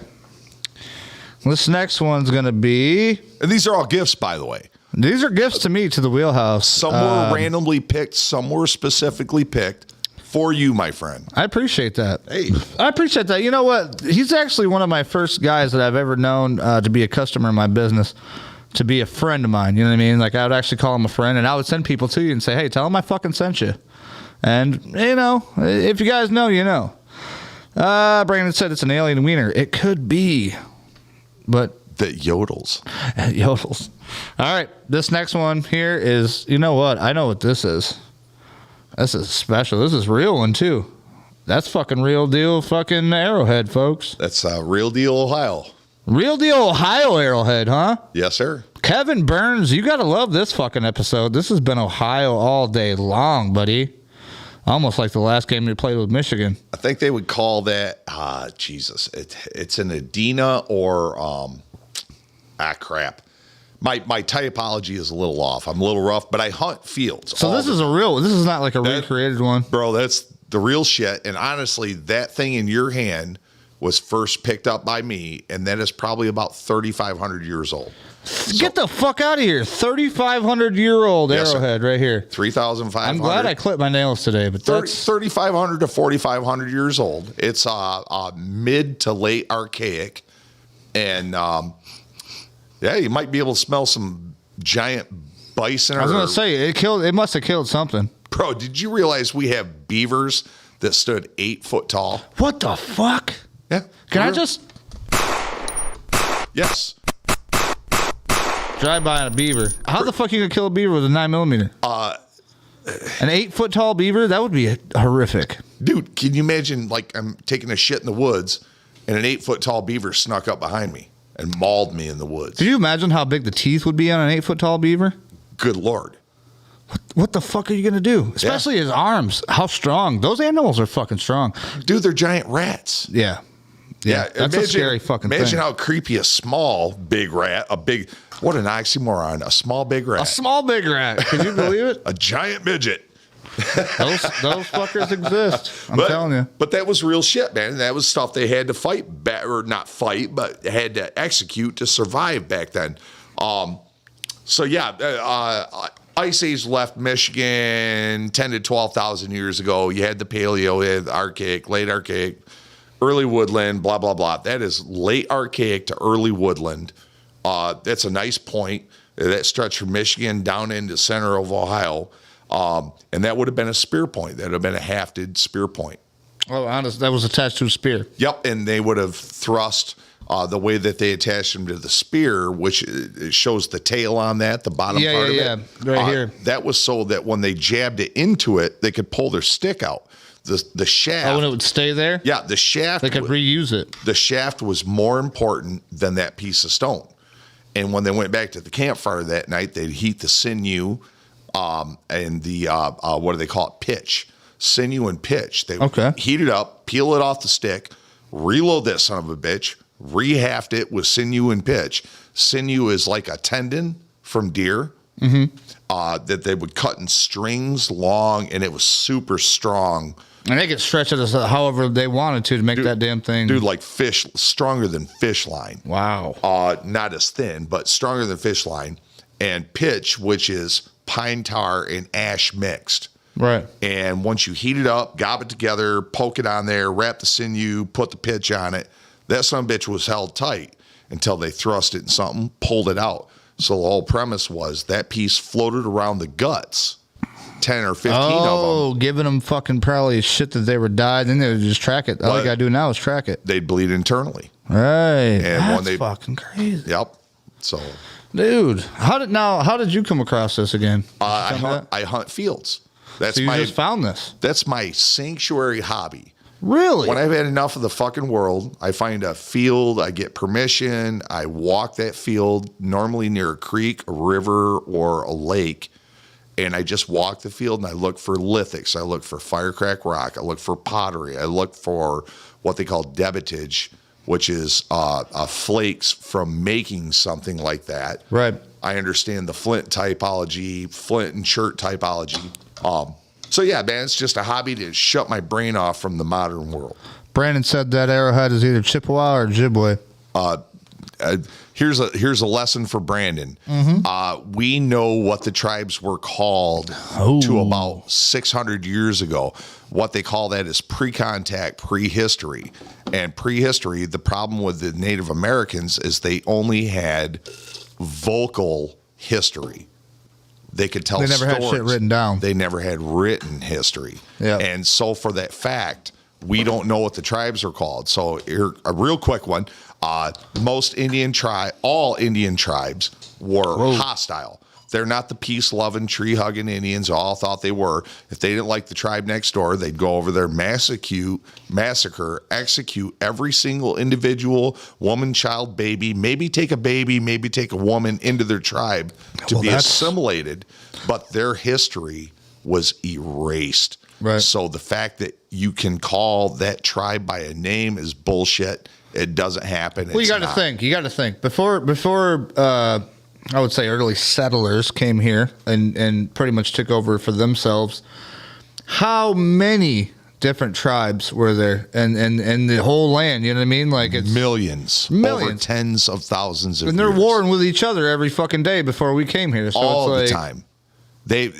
You killed my wife. I'm the chief of this tribe. We're coming over there, and they would literally wipe you off the face of the planet. Your whole history was erased. All of your stories, your folklore, however long your tribe existed, is erased. Is there any like maybe like saved like monolithics or anything from? So we have a cool lithic. It is called the Sanilac petroglyphs. It is in the thumb of Michigan. And in the 1800s, there was a fire that started in Wisconsin, blew over Lake Michigan, caught Michigan on fire. It was a horrible drought year. Oh, shit. Burnt all the way over to the thumb. And when the Army Corps of Engineers was surveying the damage, and like there was villages that were wiped out and everybody in the village was incinerated. Damn. It was that big of a fire. They found a sandstone outcropping with hundreds and hundreds of carved designs, and it's still there. You can go see it. It's Sanilac. It's up in the thumb, and right next to it is Bayport. And one of the popular materials in Michigan to make arrowheads out of is Bayport chert, which is a lesser grade flint. So there's some history for you. Go check out Bayport chert. Go check out the Sanilac petroglyphs. Michigan has about a 12,000 year Indian history, where out west they're figuring that it's positive 20,000 years history. See, now that makes you think too. Like, what was the world? What did it look like? What did America look like 10,000 years ago, or whatever? Pure and pristine. The forests were old growth. The Indians didn't cut down large trees. Right. So all the trees were old growth. There's an island called... well, they probably didn't cut down the old trees because those motherfuckers are about fucking half a mile wide. You see those old son bitches? You know how long it would take? We have, of course, you got the redwoods out in the West Coast. Up on Beaver Island, or not Beaver Island, South Manitou Island, which I've been out to several times camping. You have to hike like 8 miles inland, and you get to the spot where the sand dunes overtake the forest. Right. There are trees that are 6 foot plus in diameter. This is in Michigan? Yes. And it is, the trees were so unapproachable by man that they couldn't cut them down and haul them out and use them. You just got to kind of admire them. They're freaking amazing, dude. Right. It's like seeing dinosaurs. Well, and I think that type of history is important. You know what I mean? I mean, I think that, and now we do have the technology to cut these damn things down, and people are cutting a bunch of old shits down. Hopefully, yeah, hopefully. And your normal guy doesn't know about this shit. You got to get out. You got to get off the beaten road. Yeah. You got to take that 2-track highway. I went to Biloxi, Mississippi earlier last spring. I never hit a fucking marked highway.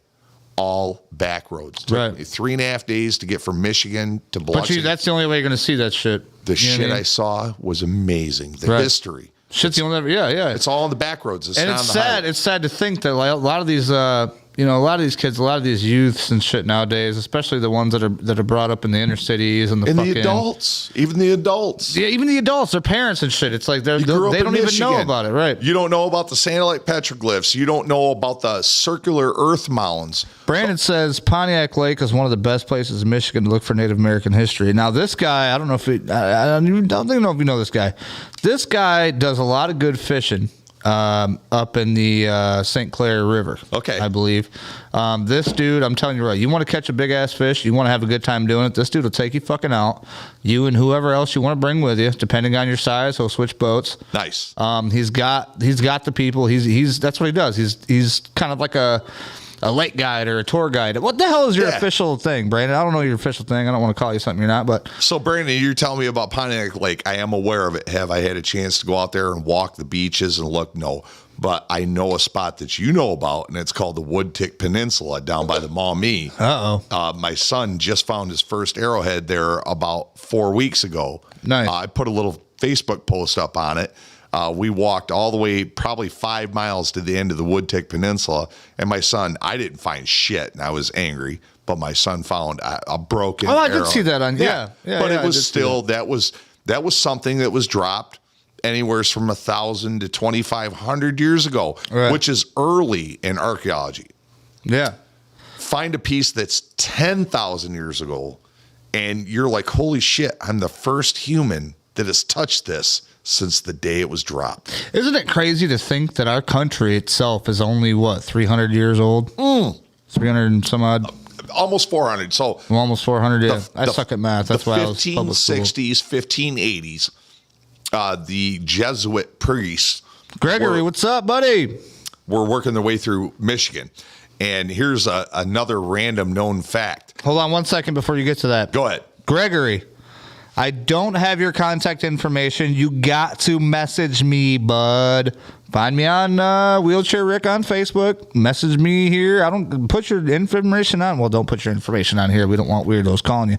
But we got to get Gregory on. Gregory is actually a local guy here in Albion. Okay. I met him weirdly at the station, whatever gas station. No, he was at the family fair. But he's a cool guy in here. He does guns. Like he has all kinds of, and he likes like showing people about what's going on, like talking about safety. And he needs a platform, man. I want to get him on here to get him going again. I'd love to come on here and hang out with him. Fuck, it'd be great, man. We'd have a good time. Gun guru, buddy, and a history buff. Yeah. Second oldest city in the United States. Okay. What is it? In the United States? Yep. Philadelphia. St. Ignace, Michigan. Okay, hold on. Second oldest city in the United States. But I thought that they came in over by like New Hampshire and all that stuff. They did, but as far as colonized cities, the priests were the ones that basically colonized the United States. They were the ones that went from an outboard and they said city. This is going to be a fucking city because of a lot resources, of them, right? Between the French, which predated the Americans, the French had colonized Canada long before we really started getting into this. Okay. But as far as actual cities that were colonized, St. Ignace is the second or third oldest city in the United States. Mm-hmm. Oh, damn. Yep. See, I never knew that. Now, I gotta tell you something here, Rowdy. Brandon, our one of our longtime viewers, just said this might be the best episode yet. He's fucking loving some Rowdy fucking Freeman over here getting down. A little bit of history, a little bit of pissed off. That bag ain't done. You know what? We got some more in this bag. Let's get to this bag. That bag ain't done. Now, I'm going to pull out, before we pull out the big thing, which I can kind of tell what it is. I love it when he puts his hand in my bag. All up in there, feeling around. Uncia. Ooh, now I know what this is. This, my friends, is that's a Viking battle axe right there. Just a little just a trinket. Oh, yeah. Just a trinket, keychain piece. But I was like, that belongs to you. Dude, that would chop a lizard's head off if we got it. You know what I mean? Yeah, you could castrate something with that. Hey! Lizard person? No. Right? Maybe. Sharpen it, take somebody's pinky nail off. Dude, I like it. This will go in the wheelhouse and stay here forever. Something to hang on. We're gonna make this somewhere, and the next time you come, I'm gonna be like, "Do you know where it's at?" And I'm gonna make you look for it and search for it. And you're gonna be like, "Nope," and you're gonna find it and be like, "Son of a bitch." I saved let me get my reading glass. See, that's how freaking hell I have magnifying glasses. Thank I've God had glasses since I was, 13, 12, 13? Yeah. No, probably 12. I had to go to Family Dollar for these. Shit, at least you didn't have to go to the eye doctor, huh? Well, the doctor says I got good news and bad news. I said, bad news, I need glasses. He says, yep. Good news, I can get them at Walmart. He says, yep. Oh, well then, fuck, you already knew. I knew I was getting blind. All right, we're going to save this last one for right before we get off here. Now, folks, this was kind of planned, but it wasn't super duper planned. We had a little time. We said, you know what, we're going to have him come on here. And to be honest with you, I am surprised that we have not went off the rails like I thought we were going to. I thought it was going to be like, I thought we were going to be talking about some shit that we weren't supposed to be talking about, and it was going to be crazy, and I was going to be like, wait a minute, hold on a second. The shit show, shut her down, Rowdy. Shut her down. But no, actually, it's been pretty good. And I will take this particular show, and we will put this on Spotify.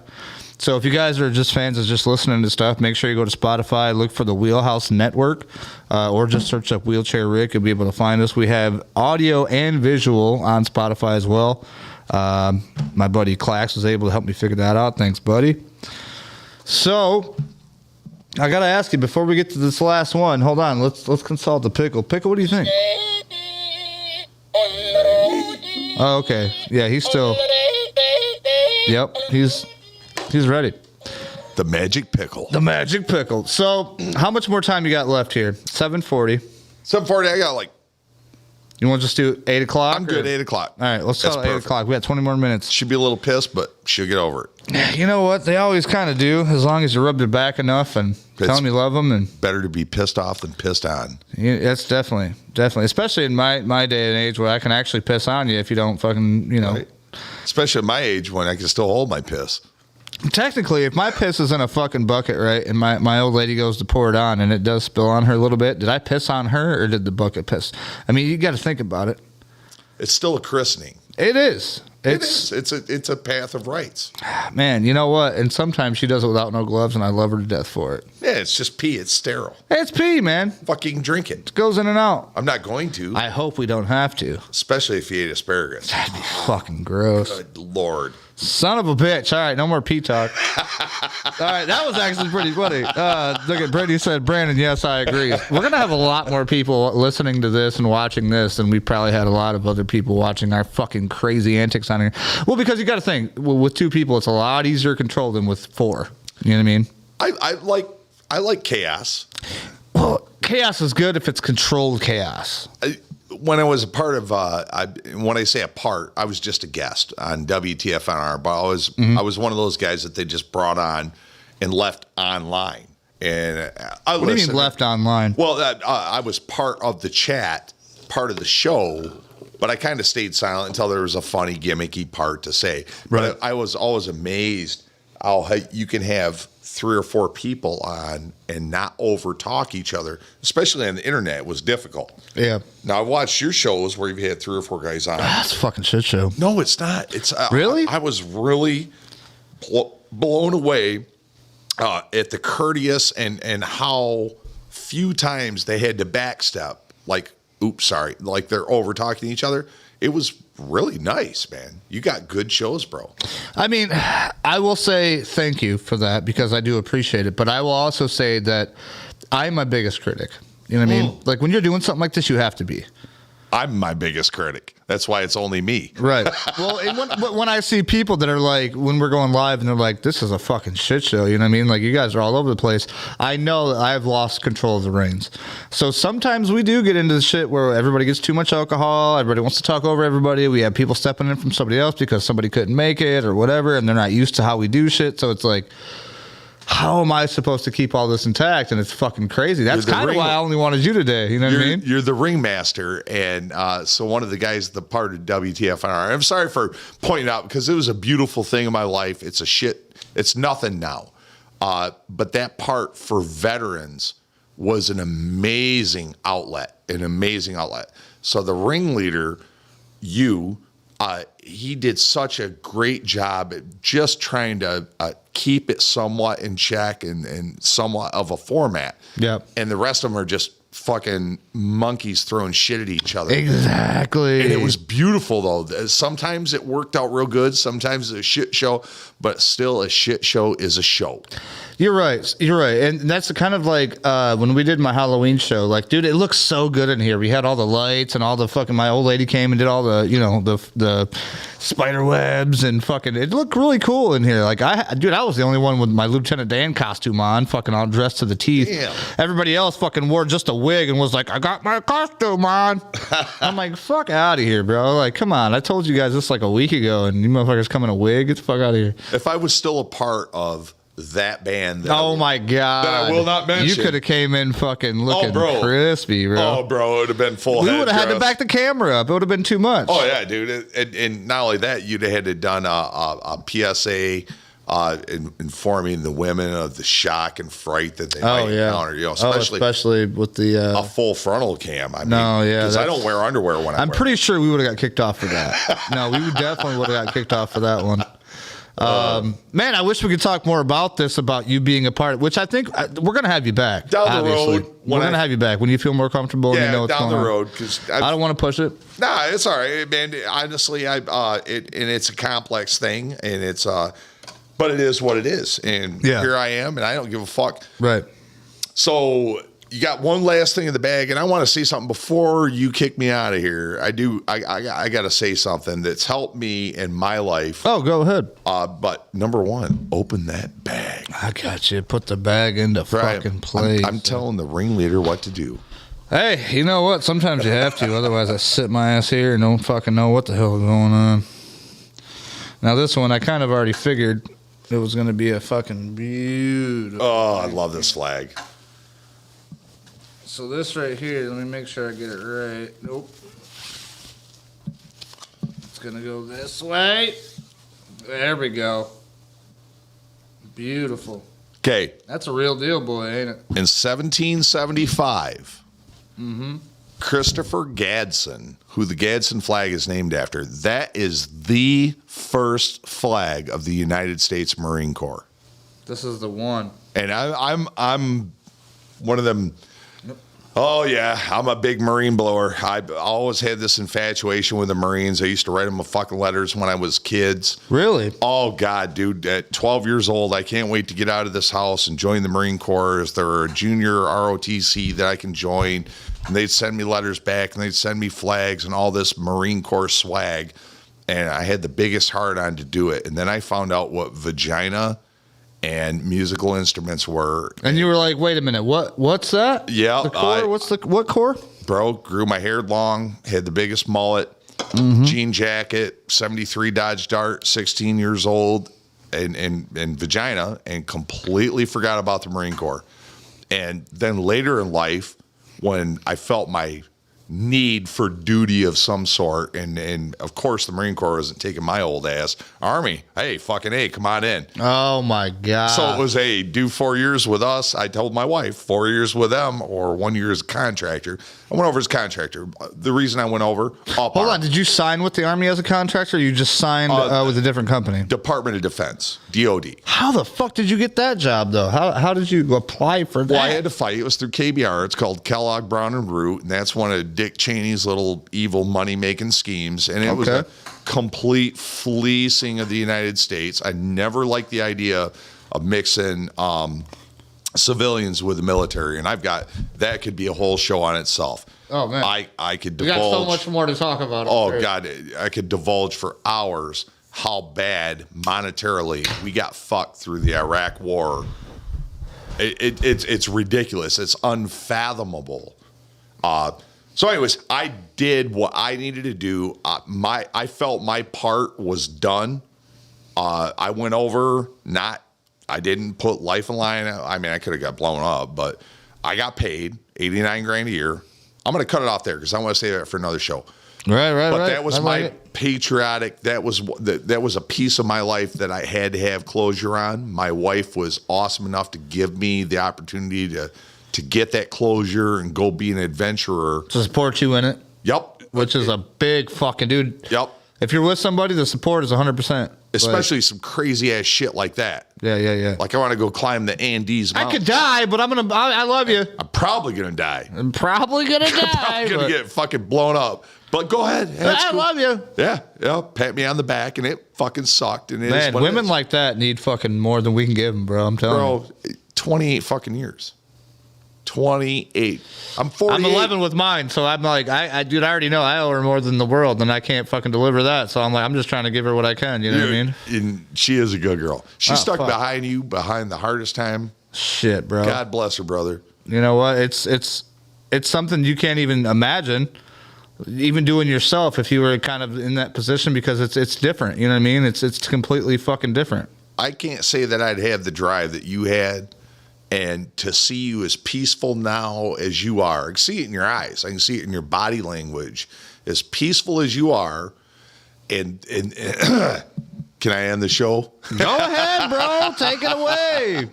So I've got this fucking crazy philosophy. The older you get, the wiser you get. And there's no bullshit in it. You just pick up all this information, and you finally hit a fucking brick wall. Mm-hmm. And you realize that there are things you can't control, and there are things you can control. Your situation is exactly this. You can control what happened, but you can control the outcome. And this yen thing that I do is it's almost like humming it. It is what it is. Right. And those words, being able to accept that, are so humbling, so peaceful, that you can't control the shit that's happening.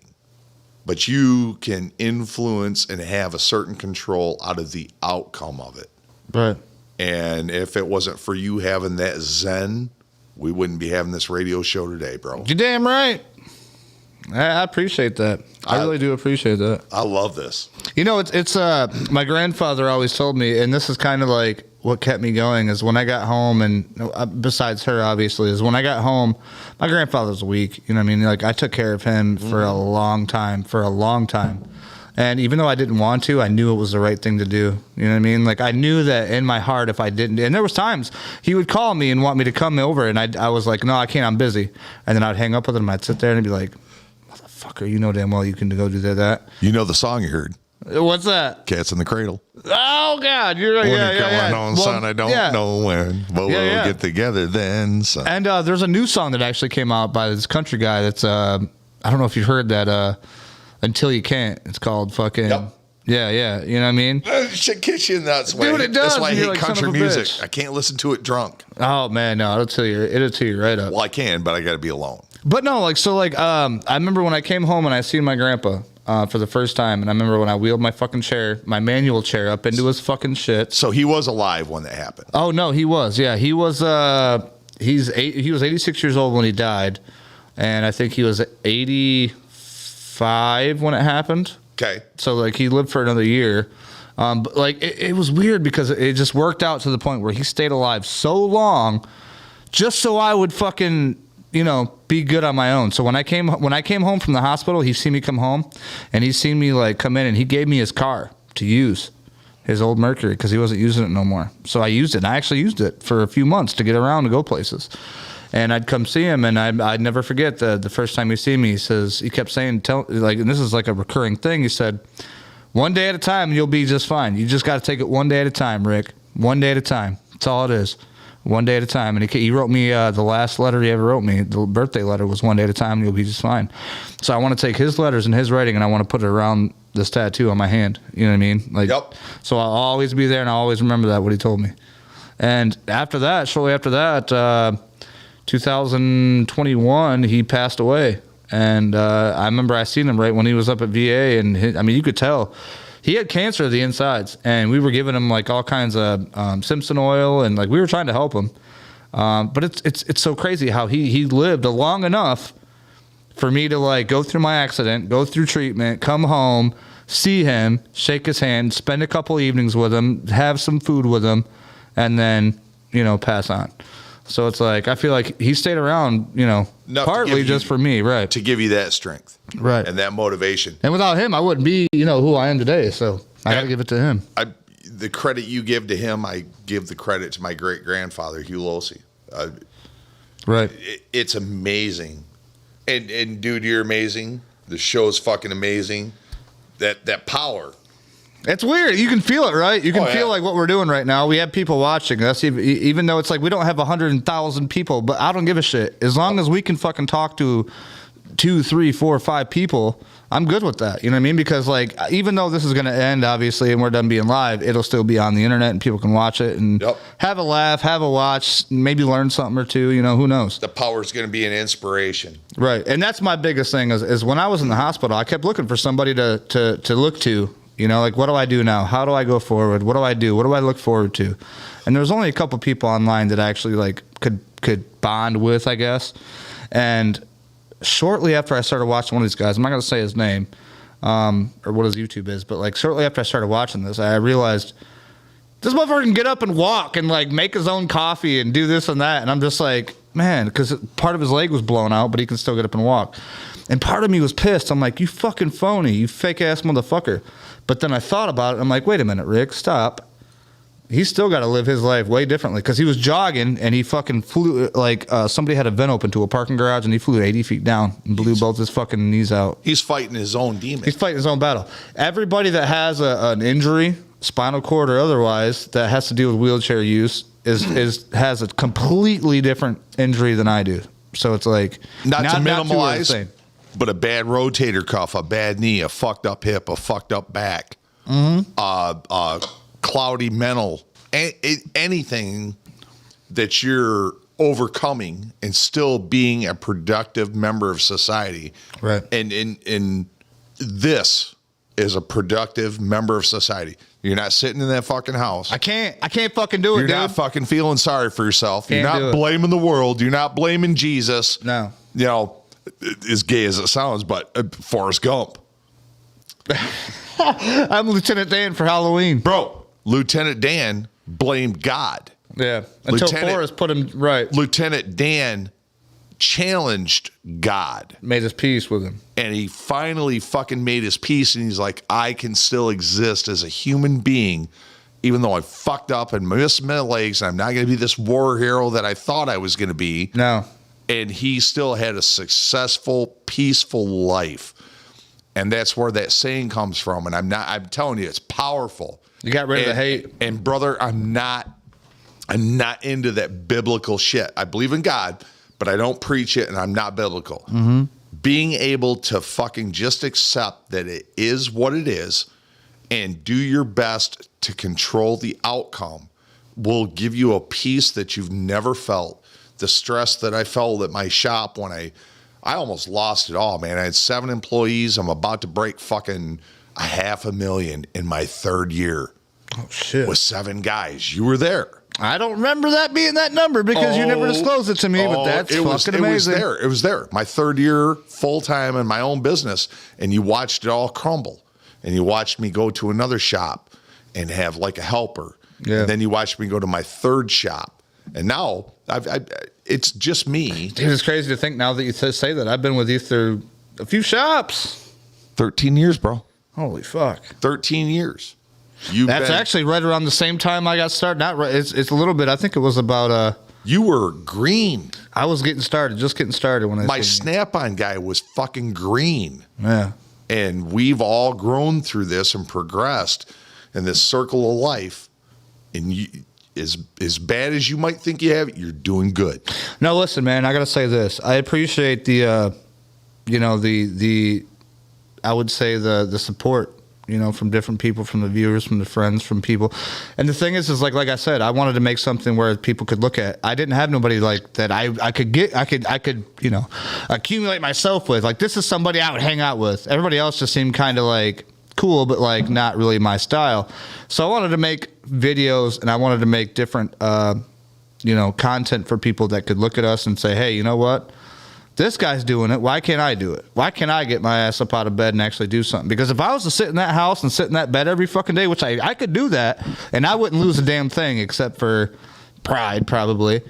But I can't do that. I'm the type of person where I can't just sit back and have something to say and not say it. You've known me for years. I'm not that guy. And we've had great intellectual discussions while we're looking over a placemat. I've given up fucking 3 hours of my day to come sit with you at your shop to talk about fucking whatever it is. Whatever it is. Yeah. And sometimes it might be business. Hey, $60. Here's the card. This is what it looks like. We're going to put you on this. You're always selling. I mean, when you come in, you're working. You're selling. Oh, yeah. And it was a quick sale. Yes, I can. No, I can't. Who else business first? And then it was 30 minutes of bullshit. And that's how we got to become friends. And I kind of feel bad, but I kind of don't about like, and we're leading the show way out. So when you got out here and I saw this, you need this and this, and I kind of had my shit going on, I kind of felt bad, man. I was like, fuck. Like I want to go out there and help Rick. I kind of want to go out and be a part of Rick building this, and I didn't get a chance to. But I'm here now, and I hope this shows you that I want to help you build this. Oh, no, for sure, 100%. And with you being here, just doing this for me, these little, 2 hours, we've been live for an hour, 47 minutes. Being live for this 2 hours and you giving me this content and our people looking at this and saying, dude, this is like some of the best shit we've seen so far. I think that we're onto something here, Mr. Rowdy. I think that we I'd love to come out once, twice a month, whenever I can. The rants that you heard on Facebook, and if I could give you access to a couple of those that I haven't kicked off. So for a premise, the people, and it's 8 o'clock, I get the fuck out of here. Yeah. I get angry. And when I get angry, how I expose of that negative energy is to go on a little fucking rant. And if I'm buzzed, I erase the rant. And if I'm sober, I'll let the rant stay on the fucking page. But it just gets rid of that negative energy. But if you're live and you're lucky enough to catch him before he fucking gets rid of it. Now you got a show. Now you got a fucking show. I love you, brother. Fuck yeah, man. Let's give it up for Mr. fucking Rowdy Freeman, guys. Thank you for coming on. Thank you for hanging out with me, sir. We're going to hang out actually a little bit after we leave, obviously, but I'm going to tell these people thank you very much for watching us. Thank you for tuning into the Wheelhouse. Be sure to click in for next time. Who fucking knows what's gonna happen, guys? Like, you know what? It's only the top from here, Martha. Is that how they said it? Something like that. Yeah, something like that. We'll see you next time.